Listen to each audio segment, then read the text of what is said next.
Good morning students. जैसा कि अपना चैप्टर नंबर 4 चल रहा है, blood group, immunity and blood group. ठीक है, तो अभी तक मैंने आपको लगभग आधा चैप्टर पढ़ा दिया है। आज हम उससे आगे स्टार्ट करते हैं। आज हम जानते हैं कि ब्लड क्या होता है, उसके ब्लड के ग्रुप, ब्लड ग्रुप्स कैसे बनेंगे और ब्लड ब्लड है वो क्या क्या कंटेन करता है। ठीक है, तो चलिए स्टार्ट करते हैं। सबसे पहले हम ब्लड से ही।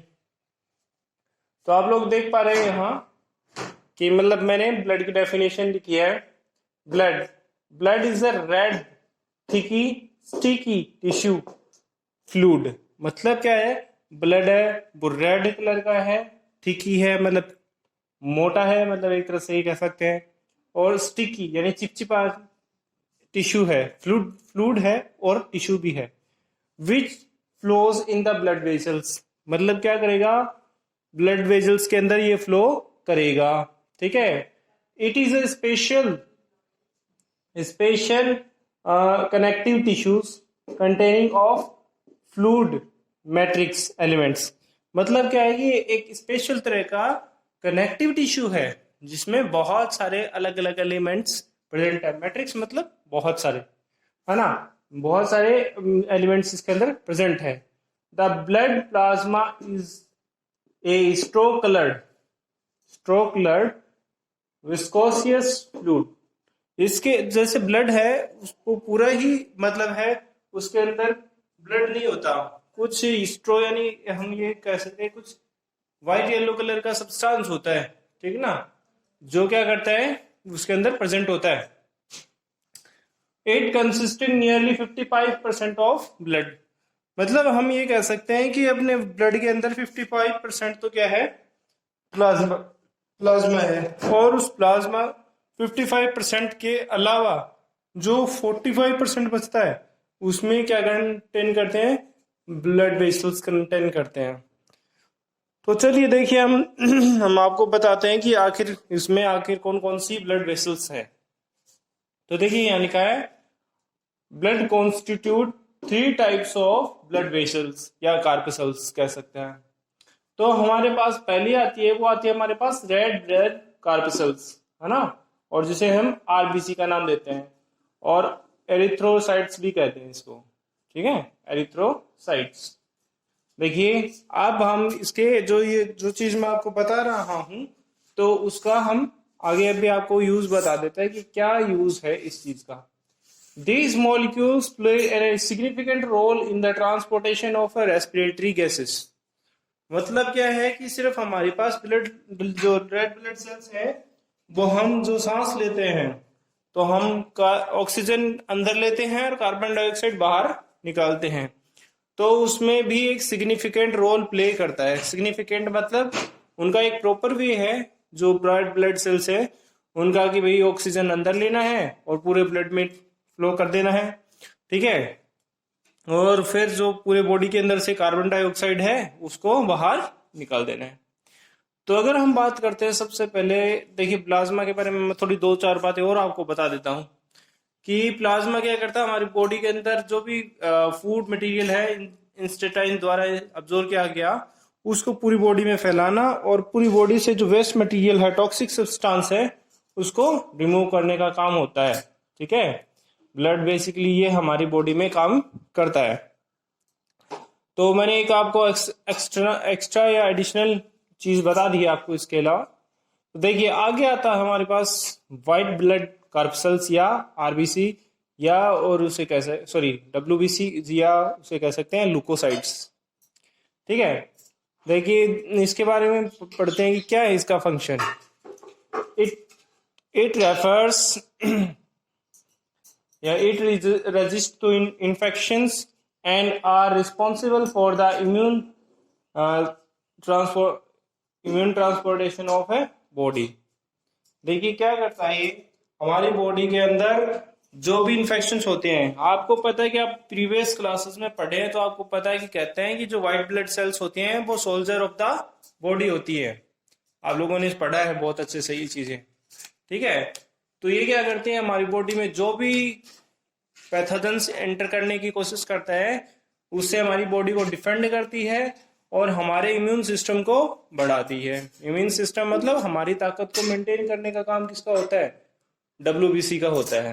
ठीक है, अब हमारे पास आता है थर्ड टाइप ऑफ प्लेटलेट्स, ये सॉरी कार्बसेल्स या ब्लड सेल्स कह सकते हैं। तो इसे ब्लड सेल्स प्लेटलेट्स कहते हैं। Platelets can release a variety of elements.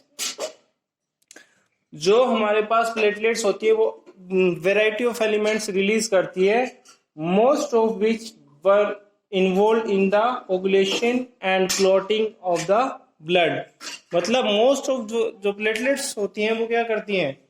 Platelets का काम बेसिकली क्या है? प्लेटलेट्स का काम है कि जो हमारा जो ब्लड है उसको कोगुलेट करना, यानी एक तरह से थिक बनाए रखना, और उसके साथ साथ उसको मतलब फ्लो बॉडी से बाहर निकले के लिए भी रोकने का काम करता है। क्लॉटिंग मतलब जब कोई इंजर्ड हो जाता है पर्सन तो उसकी बॉडी में से ब्लड निकलता रहता है। तो जो प्लेटलेट्स हैं वो क्या है? इरेगुलर शेप की जो प्लेटलेट्स के कह सकते हैं सेल्स है हमारी बॉडी में, और वो हमारी बॉडी जैसे जहां से ब्लड निकलता है तो उससे बॉडी को ब्लड रोकने से या निकलने से प्रिवेंट करती है।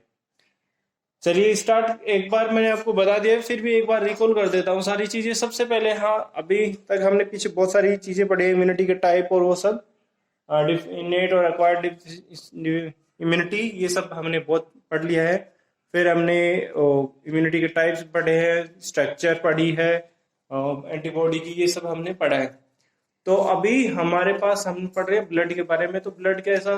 ब्लड क्या है? एक रेड थिक और स्टिकी कनेक्टिव टिश्यू है ना, जो ब्लड वेसल्स में फ्लो होता है। और ये क्या करता है? ये मतलब एक तरह से कनेक्टिव टिश्यू भी कहते हैं इसको, ठीक है। और इसमें बहुत सारे एलिमेंट्स प्रेजेंट होते हैं।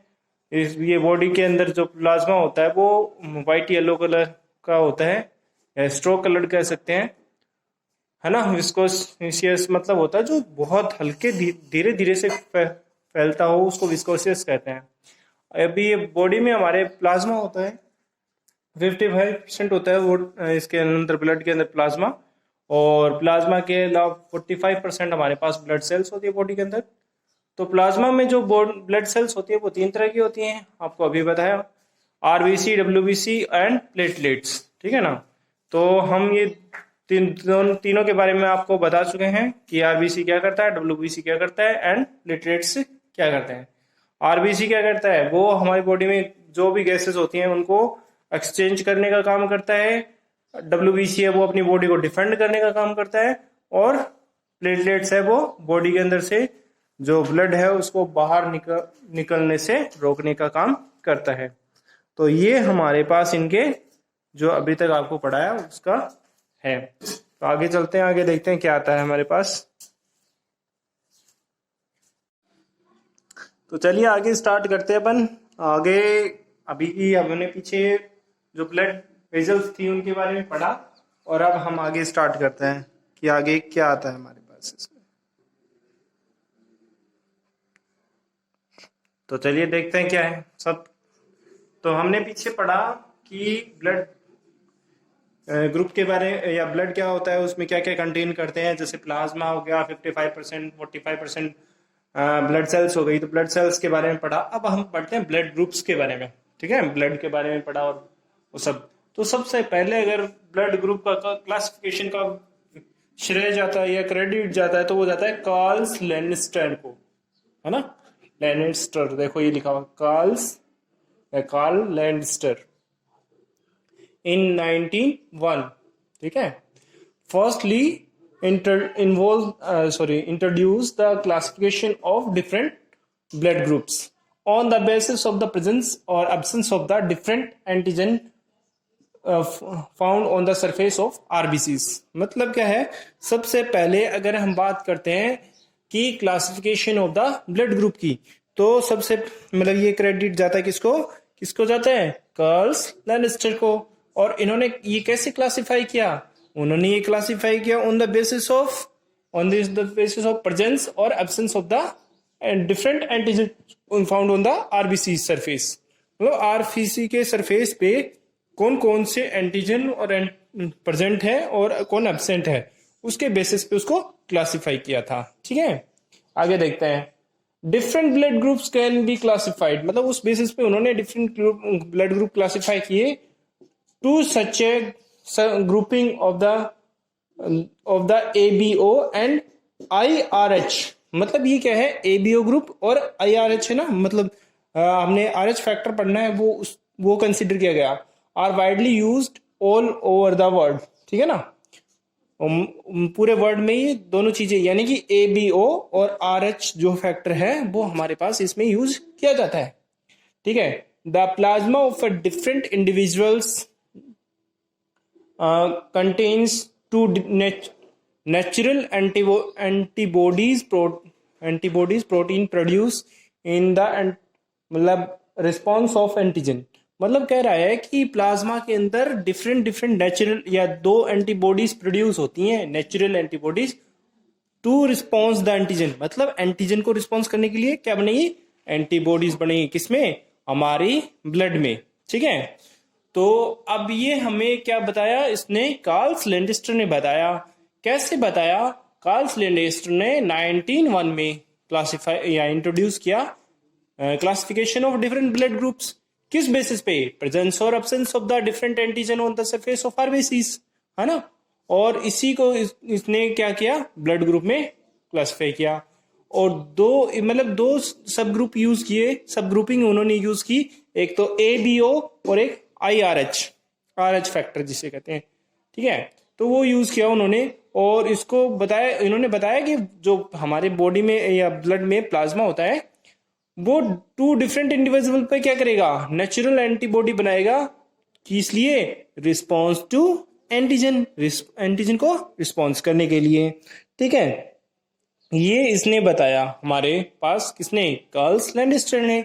आगे भी उन्होंने बोला द अनदर एंटीजन, मतलब जैसे इसने ये बोला कि ये पहले तो ABO के बेसिस पे, फिर RH के फैक्टर पे, तो एक another antigen RH is observe on the surface of the RBCs. मतलब ये भी क्या कहा है कि मतलब जो आरबीसी की सरफेस है उस पे RH फैक्टर ऑब्जर्व किया गया, है ना, RBCs of the majority of the humans. मतलब लगभग लोगों के बॉडी में हमें RH फैक्टर मिला जो इन्होंने ऑब्जर्व किया था।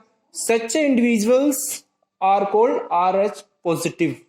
ठीक है, मतलब क्या है, जिन लोगों की बॉडी में ब्लड की आरबीसी के सरफेस पे जो ये एक अलग टाइप का एंटीजन या पाया जाता है, इसे हम क्या कहते हैं, RH पॉजिटिव। ठीक है, अगर प्रेजेंट है तब तो वो कहेंगे क्या, RH positive. And these in the when the absence, मतलब क्या कह रहा है कि जिनकी बॉडी पे एब्सेंट है, मतलब या आरबीसीज में एब्सेंट है, ये कौन, RH फैक्टर। ठीक है, तो उसे कहेंगे RH नेगेटिव। ठीक है, तो इसे हम क्या कहते हैं, this arrangement is called RH grouping. जिसकी बॉडी में प्रेजेंट है उसको तो RH पॉजिटिव कहेंगे, जिसकी बॉडी में एब्सेंट है उसको RH नेगेटिव कहेंगे। तो हम ये क्या कह रहे हैं कि मतलब अभी तक हमने आज जो पढ़ा है वो हमने अभी पढ़ा, सबसे पहले हमने पढ़ा था क्या, ब्लड की डेफिनेशन। उसमें हमें पता चला था कि ब्लड है वो एक थिकी, है ना, स्टिकी और विस्कोसियस फ्लूइड होता है। उसके अंदर क्या है, बहुत एलिमेंट्स पाए जाती है, मैट्रिक्स ऑफ एलिमेंट्स पाए जाते हैं। ठीक है, और 55% क्या होता है, प्लाज्मा होता है, 45% होती है आरबीसी, मतलब सॉरी सेल्स कह सकते हैं, ब्लड सेल्स होती हैं। और हमारे पास उसके बाद उसके सबके फंक्शंस बताए थे उसने, ये आरबीसी का क्या फंक्शन है, WBC का क्या फंक्शन है, प्लेटलेट्स का क्या फंक्शन है, ये सब बताया। ठीक है, उसके बाद में हमारे पास आया है अभी ग्रुपिंग, ब्लड ग्रुपिंग या ब्लड ग्रुप्स। तो ये कार्ल स्लेंडिस्टर ने 1901 में इसका क्लासिफिकेशन किया था। किस बेसिस पे, एब्सेंस और प्रेजेंस ऑफ एंटीजन ऑन, मतलब जो भी एंटीजन या कह सकते हैं एक स्पेशल टाइप ऑफ प्रोटीन उनकी बॉडी मतलब आरबीसी के ऊपर प्रेजेंट है वो, उसके बेसिस पे, और ये सब यूज करके उन्होंने बताया। फिर उन्होंने ये भी बता दिया कि भी एक RH फैक्टर भी होता है, जो क्या है, किसी मतलब एक एंटीजन होता है एक तरह का, जो आरबीसी की सरफेस पे प्रेजेंट होता है, मेजोरिटी लोगों में प्रेजेंट होता है और कुछ लोगों में एब्सेंट भी होता है। तो वर्ल्ड में ऐसे जो है 85% लोग हैं जिनके बॉडी में RH पॉजिटिव होते हैं, और जिसमें 15% लोग ऐसे भी हैं जिनकी बॉडी में RH नेगेटिव होता है। ये जो अरेंजमेंट है, क्लासिफिकेशन है, इसको हम क्या कहते हैं, RH ग्रुपिंग। ओके, चलिए आगे देखते हैं आगे क्या था हमारे पास। तो चलिए आगे देखते हैं। आज के लिए हमारे पास सिर्फ 2 टॉपिक और हैं, या 2 छोटी छोटी डेफिनेशंस और हैं, इसके अलावा हम आज बस इतना ही पढ़ेंगे। तो हमारा अगला जो है टॉपिक है वो हम ये कह सकते हैं कि क्या हम ये कह सकते हैं हु इज यूनिवर्सल डोनर और who is a universal recipient. ठीक है, तो ओ ब्लड ग्रुप है उसको यूनिवर्सल क्या कहते हैं, डोनर कहते हैं, because it can be donated to the person with any other blood group. O के साथ साथ अगर अदर कोई ब्लड ग्रुप है तो भी उसको हम क्या कह सकते हैं, हम उसे कहेंगे यूनिवर्सल डोनर।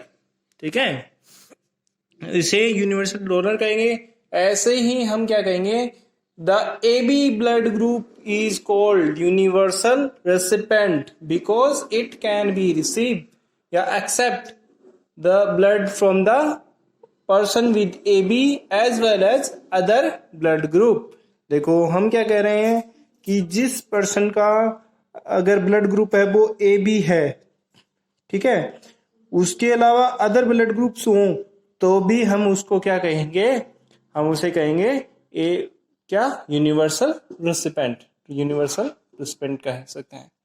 और जो यूनिवर्सल डोनर होता है वो क्या करता है कि ओ के साथ तो वो डोनेट कर ही सकता है, एज वेल एज वो अदर ब्लड ग्रुप को भी डोनेट कर सकता है। तो स्टूडेंट्स आज के लिए अपनी क्लास इतनी है। आप लोग अपना होमवर्क करते रहिए और मुझे व्हाट्सएप करते रहिए अपना homework. Okay, good night, good, have a nice day everyone.